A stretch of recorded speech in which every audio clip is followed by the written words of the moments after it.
धन्यवाद, बहुत बहुत धन्यवाद आपको। धन्यवाद सभापति महोदय। मैं आपने मुझे मौका दिया इसके लिए धन्यवाद।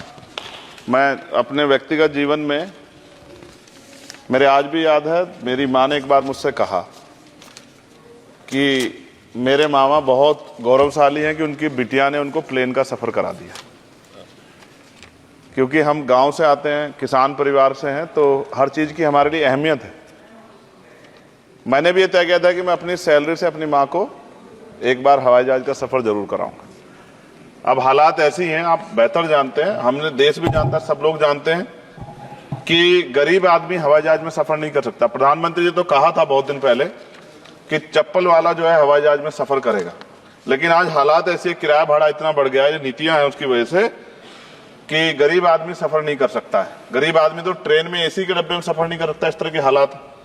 तो मेरी मंत्री जी से मांग है कि कोई व्यवस्था ऐसी की जाए कि जो करोड़ों महिलाएं देश की हैं, करोड़ों परिवार ऐसे जिन्होंने सपना ही देखा हवाई जहाज को जाते, उनको भी एक बार मौका मिले कि हवाई जहाज का सफर करने। तो अगर किराया सस्ता होगा तो शायद वो प्रयास कर सकते हैं, उनके बच्चे प्रयास कर सकते हैं। साथ साथ वायु यात्रा में सेफ्टी सिक्योरिटी का बहुत ज्यादा ध्यान रखने की जरूरत है। कई बार हादसे हुए हैं, कई चीजों पर हमें गौर करना है। साथ साथ ज्यादातर एयरपोर्ट जो है वो प्राइवेट हो गए, और प्राइवेट होने की वजह से कर्मचारियों का शोषण होता है। कर्मचारियों की, क्योंकि हमारे यहाँ बेरोजगारी बहुत है, तो कर्मचारियों को वहां काम करने में जो सैलरी मिलती है उसमें एक बार का टिकट भी नहीं आता कई जगह पे। तो मेरी आपसे ये आग्रह है कि जिन लोगों जो प्राइवेट हो गए वहां भी सैलरी कम से कम न्यूनतम वेतन इतना होना चाहिए 20,000 रुपए, कि वो अपने परिवार का भी और सफर भी वो कभी कर ले, ऐसा मौका भी उन्हें मिलना चाहिए। साथ साथ प्राइवेट होने की वजह से SC/ST OBC के बच्चों को जो नौकरी मिल जाती थी वो भी जीरो होगी। तो मेरी आपसे आग्रह है कि अगर प्राइवेट भी हो गया तो उनसे भी कहा जाए कि कमजोर वर्गों के लोग बच्चों को मौका दिया जाए। साथ साथ नगीना में जहां जिन्होंने मुझे चुन के भेजा, मैं उनका धन्यवाद करता हूं, उस क्षेत्र का, वहां एयरपोर्ट नहीं, और लंबे समय से उनकी मांग, वहां पायलट ट्रेनिंग स्कूल भी नहीं है, एयर होस्टेस ट्रेनिंग स्कूल भी वहां खोलना चाहिए, क्योंकि ग्रामीण क्षेत्रों की प्रतिभाओं को नकारना नहीं चाहिए। साथ साथ मेरा जिला जो है सहारनपुर, वहां एयरपोर्ट पुराना है, वो डिफेंस का है सरसावा में, लेकिन वहां से पैसेंजर जो है यात्रा के लिए कोई सुविधा नहीं। और साथ साथ एक जगह है छुटमलपुर, क्रांतिकारी जगह है, जहां हम पैदा हुए, क्रांतिकारी जगह है ही वो सर। तो वहां पे भी हवाई पट्टी की जो है स्थापना जो है सरकार को करानी चाहिए। हमारे लोगों को, छुटमलपुर के लोगों को बहुत अच्छा लगे और फायदा भी होगा, बहुत सारा जो है आसान हो जाएगा जनता के लिए। और सुबह से हम प्रयास कर रहे हैं सर कि हमें बोलने का मौका दिया। यहाँ छोटी पार्टियों के लिए थोड़ी समस्या है और 2.5 घंटे इंतजार का मौका मिल रहा है। मैं भाजपा के साथियों को याद दिलाना चाहता हूँ, एक समय था कि आप पे भी 2 मेंबर ऑफ पार्लियामेंट थे, आज आपकी सरकार है, आपको तीसरी चौथी बार मौका मिला है। अगर हम लोग भी ज्ञान की कमी थोड़ी है किसी में, ऐसा तो रानी के पेट से ही राजा पैदा होता है या कोई माँ के पेट सीख के आता है। हम तो संघर्ष करके आए 15-15 साल, तो जब हमें मौका ही नहीं मिलेगा, अपनी बातें रख पाएंगे तो हमारी बात कैसे पहुंचेगी। साथ साथ मेरा आपसे आग्रह है, ये मेरी मांग नहीं है, ये पंजाब के लोगों की मांग है। देश के प्रधानमंत्री जब कह के आए थे पंजाब में, कह के आए थे पंजाब में कि जब आदमपुर एयरपोर्ट का नाम जो है सतगुरु रविदास जी महाराज के नाम पर करने के लिए कह के आए थे प्राइम मिनिस्टर। आप पता करा लो, ऑन रिकॉर्ड है, प्राइम मिनिस्टर ने अपनी स्पीच में कहा जब पंजाब गए कि हम इस जालंधर में जो एयरपोर्ट है आदमपुर में, कि हम उसका नाम सतगुरु रविदास जी महाराज के नाम पे करेंगे। लेकिन सर दावे और वादे हैं, कब तक ये खोखले वादे होते रहेंगे।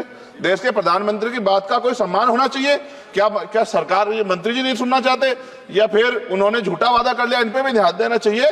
लेकिन साथ साथ मेरी मांग भी है, मैं पुनः इस बात को दोहराऊंगा सर, कि गरीब लोग, मैं गांव में जाता हूं, मीटिंगों में जाता हूं, पूछता हूं महिलाओं से, कभी हवाई जहाज सफर किया?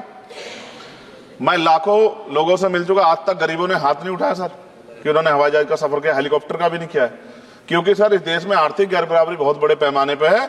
गरीब पैदा होता है, मर जाता, ना अच्छा इलाज मिलता, ना सुविधाएं मिलती, बस उसका जीवन है कि वो पैदा हो गया, ऐसा लगता है मजबूरी में पैदा हो गया, उसको पैदा ही नहीं होना चाहिए था। इस देश में कमजोर वर्गों के लोगों का भी सम्मान होना चाहिए, उनको अवसर मिलना चाहिए। सरकार की योजनाओं में गरीबों की हिस्सेदारी होनी चाहिए, इस बात का ध्यान जो है सरकार को रखना चाहिए। और अगर सरकार नहीं रखती है तो वो सरकार सर गरीबों की नहीं हो सकती है।